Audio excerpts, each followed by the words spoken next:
Supreme court ने चुनावी bond योजना की वैधता के खिलाफ दायर याचिकाओं पर फैसला सुना दिया है। अपने फैसले में सुप्रीम कोर्ट ने चुनावी बॉन्ड पर रोक लगा दी है। सुप्रीम कोर्ट ने इसे असंवैधानिक बताते हुए रद्द कर दिया है। साथ ही सरकार से किसी अन्य विकल्प पर विचार करने को कहा है।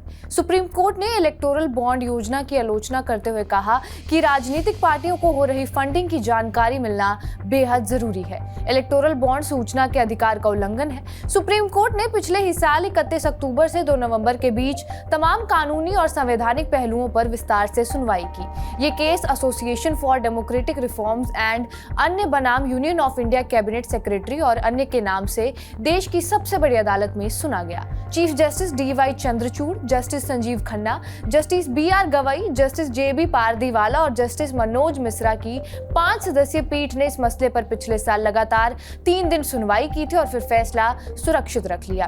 फैसला सुरक्षित रख लिए जाने के लगभग 100 दिन बाद सुप्रीम कोर्ट ने अपना फैसला सुनाया है। सुप्रीम कोर्ट ने इलेक्टोरल बॉन्ड पर अब तक क्या क्या हुआ है, किस तरह 5 CGI आए गए, लेकिन इलेक्टोरल बॉन्ड का मामला जस का तस बना रहा। इन सब पर आने से पहले जान लेते हैं कि ये स्कीम किस तरह 2017 में लाएगी, क्यों इसे लेकर भारतीय राजनीति हमेशा गर्म रही है। नमस्कार, मेरा नाम है रिया शर्मा और आप देख रहे हैं TV9 भारतवर्ष। सबसे पहले आपको बता देते हैं कि क्या होता है इलेक्टोरल बॉन्ड। इलेक्टोरल बॉन्ड राजनीतिक दलों को चुनावी चंदा देने वाली एक व्यवस्था है। 2017 में इसका ऐलान हुआ और अगले बरस ये लागू कर दी गई। इसके तहत प्रावधान ये किया गया कि डोनर यानी कि दान देने वाला भारतीय स्टेट बैंक से बॉन्ड खरीदकर अपनी पसंद की पार्टी को दे सकता है और फिर वो पार्टी उसको 15 दिनों के अंदर SBI में भुना सकती है। चुनावी बॉन्ड योजना के मार्फत डोनर कोई शख्स, कंपनी, फर्म या फिर एक समूह हो सकता है और वो 1000, 10,000, 1 लाख, 10 लाख और 1 करोड़ रुपए में से किसी भी मूल्य के बॉन्ड को खरीदकर उसे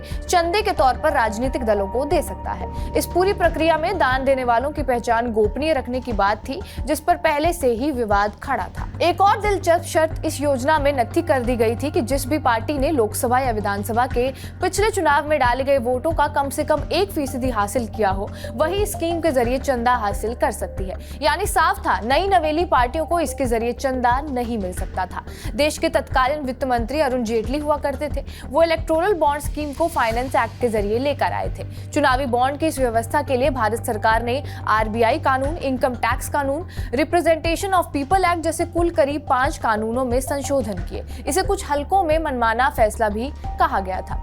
दूसरी बात, फाइनेंस एक्ट को भी मनी बिल के जरिए सदन से पारित कराया गया, जिस पर भी खूब हाय तौबा मचा। किसी विधेयक को मनी बिल के तौर पर पारित कराने का मतलब होता है कि आप राज्यसभा की मंजूरी से बच जाते हैं। चुनावी सुधार के नाम पर लाए जा रहे इतने अहम कानून को बगैर राज्यसभा के लाने के बाद बहुत से लोगों को ये बात खटकी थी।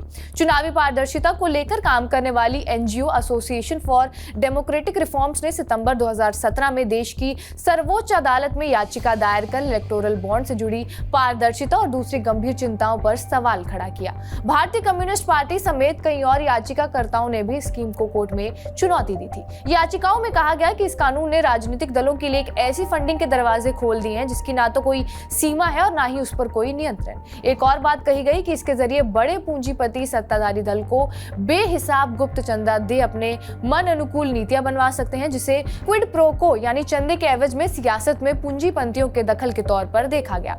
पारदर्शिता की बात कहे, साफ सुथरी फंडिंग के सपने दिखा लाई गई योजना पारदर्शिता ही के गंभीर सवालों में उलझी रही, लेकिन केंद्र सरकार अपने जवाबी हलफनामे में ये बात दोहराती रही कि ये मामला पूरी तरह से साफ है। सितंबर 2017 में याचिका दाखिल होने के बाद पिछले 6 सालों में 5 चीफ जस्टिस आए और अपना कार्यकाल पूरा कर जा भी चुके, मगर इलेक्टोरल बॉन्ड की गुत्थी अदालत में अब तक अनसुलझी रही। बस नोटिस का दौर चलता रहा। अक्टूबर 2023 सुप्रीम कोर्ट ने यह तय किया कि 31 अक्टूबर से एक 5 सदस्यीय संविधान पीठ इस विवादित बॉन्ड की वैधता की सुनवाई करेगी। सुनवाई 2 नवंबर तक चली और फैसला सुरक्षित रख लिया। अब देश की सबसे बड़ी अदालत ने इस पर अपना फैसला सुना दिया है। बता दें, भारत सरकार ने इलेक्टोरल बॉन्ड योजना की घोषणा 2017 में की थी। इस योजना को सरकार ने 29 जनवरी 2018 को कानूनन लागू कर दिया था।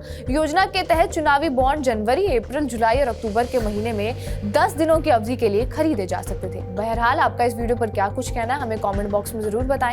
बाकी देश और दुनिया की तमाम बड़ी खबरों के लिए जुड़े रहिए हमारे साथ TV9 भारतवर्ष पर।